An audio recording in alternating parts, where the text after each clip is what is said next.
Assalamualaikum warahmatullahi wabarakatuh. Selamat malam. Perkenalkan kami dari kelompok Excellent ingin mempresentasikan hasil percobaan dari kelompok kami.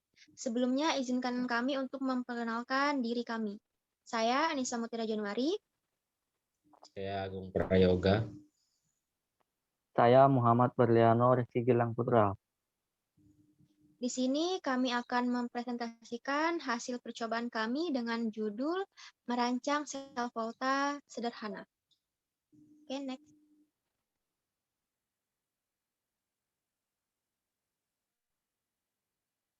Adapun tujuannya yang pertama, membuat atau merancang prosedur kerja pembuatan sel volta menggunakan buah lemon.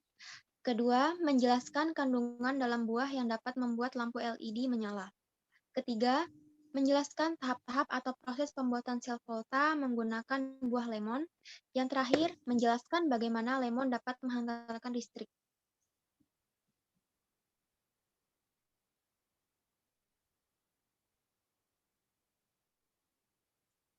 Adapun dasar teorinya yaitu energi listrik dapat dihasilkan dari berbagai jenis buah yang bersifat asam, sedangkan tingkat keasaman buah berbeda-beda antara buah yang satu dengan yang lain, di mana tingkat keasaman dapat diukur dengan pH yang dimiliki.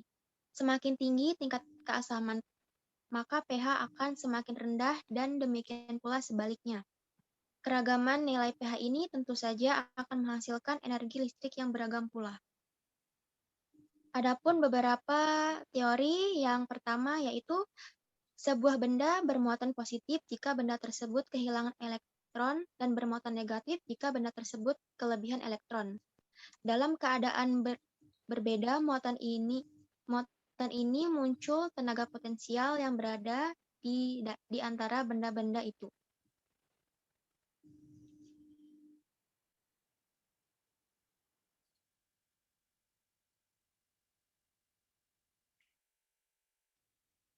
Peralihan energi ini berlangsung terus selama ada beda potensial yang lebih dikenal dengan tegangan listrik. Terjadinya tegangan disebabkan adanya beda tiap muatan yang mempunyai tenaga potensial untuk menggerakkan suatu muatan lain dengan cara menarik atau menolak. Oke, next.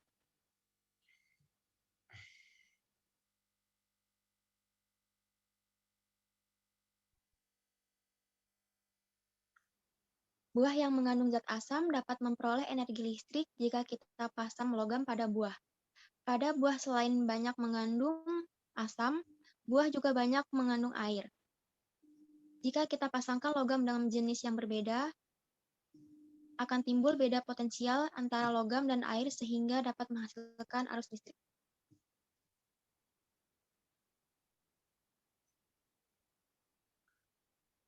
Adapun alat dan bahan yang kami gunakan pada proses praktikum.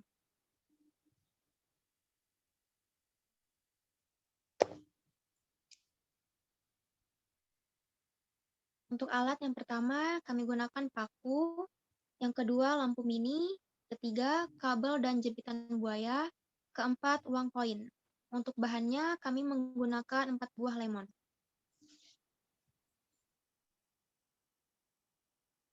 Selanjutnya yaitu proses percobaan menggunakan lemon. Buah lemon merupakan alternatif barutan elektrolit karena mengandung senyawa asam sitrat. Oleh karenanya, lemon bisa menghasilkan listrik. Next.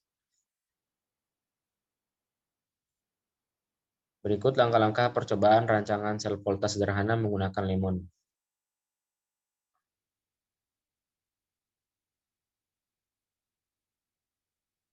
Langkah yang pertama yaitu setiap lemon ditusuk menggunakan satu paku sebagai kutub negatif dan satu koin sebagai kutub positif dalam satu belahan yang sama pada lemon.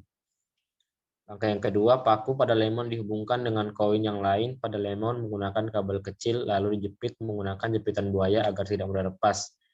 Selanjutnya langkah yang ketiga, sambungkan kabel dengan lampu mini atau lampu LED.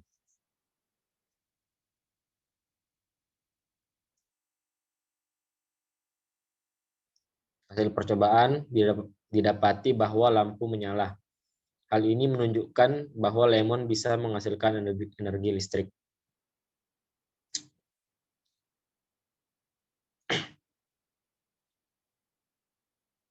Selanjutnya yaitu pembahasan.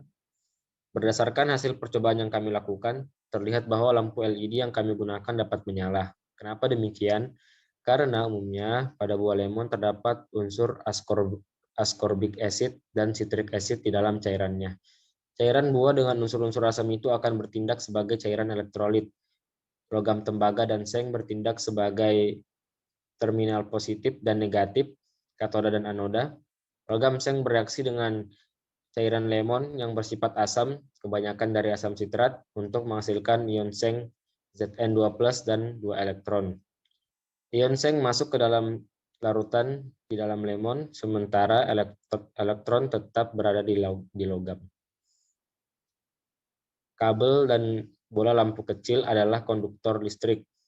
Ketika mereka digunakan untuk menghubungkan tembaga dan seng, elektron yang telah dibangun di atas seng mengalir ke kawat. Aliran elektron adalah arus atau listrik. Hal itu yang memberi daya pada elektron kecil atau menyalakan bola lampu.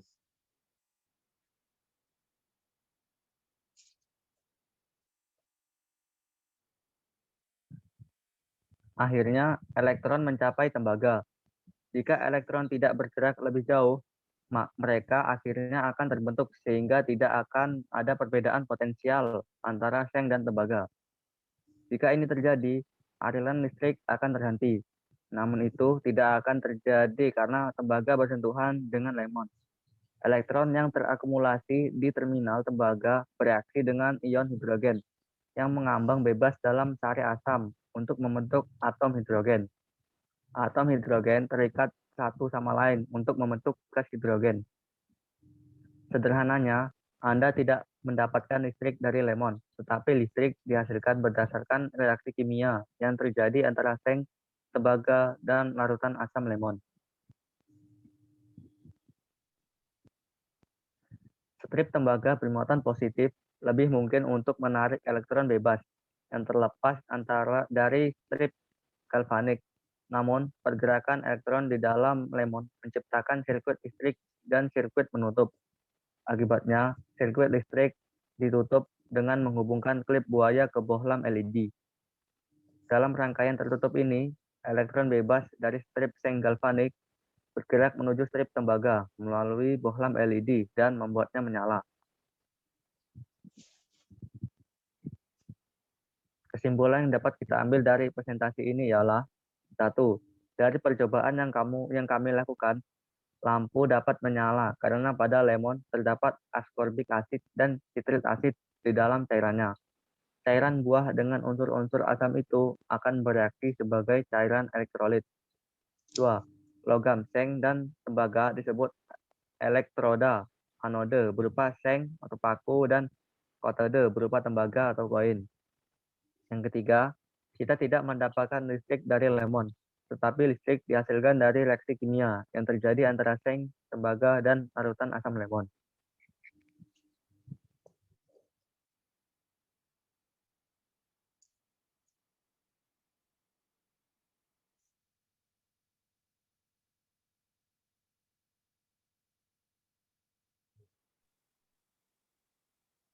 Berikut daftar nama pembagian tugas dari kelompok kami. Yang pertama ada tim laporan.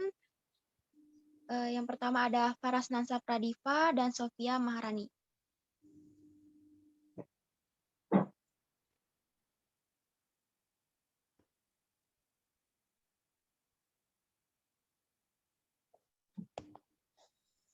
Kemudian ada tim presentasi, Agung Prayoga, Anissa Mutira Januari, Muhammad Berliano, Delsa Maharani, dan Monika Puspita.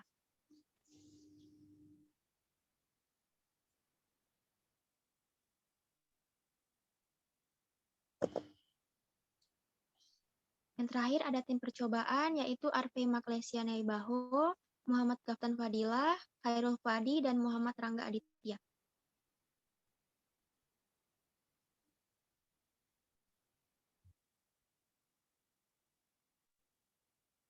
Sekian presentasi dan percobaan dari kelompok kami. Kurang lebihnya mohon dimaafkan. Wabillahi taufiq wal hidayah. Assalamualaikum warahmatullahi wabarakatuh. Waalaikumsalam.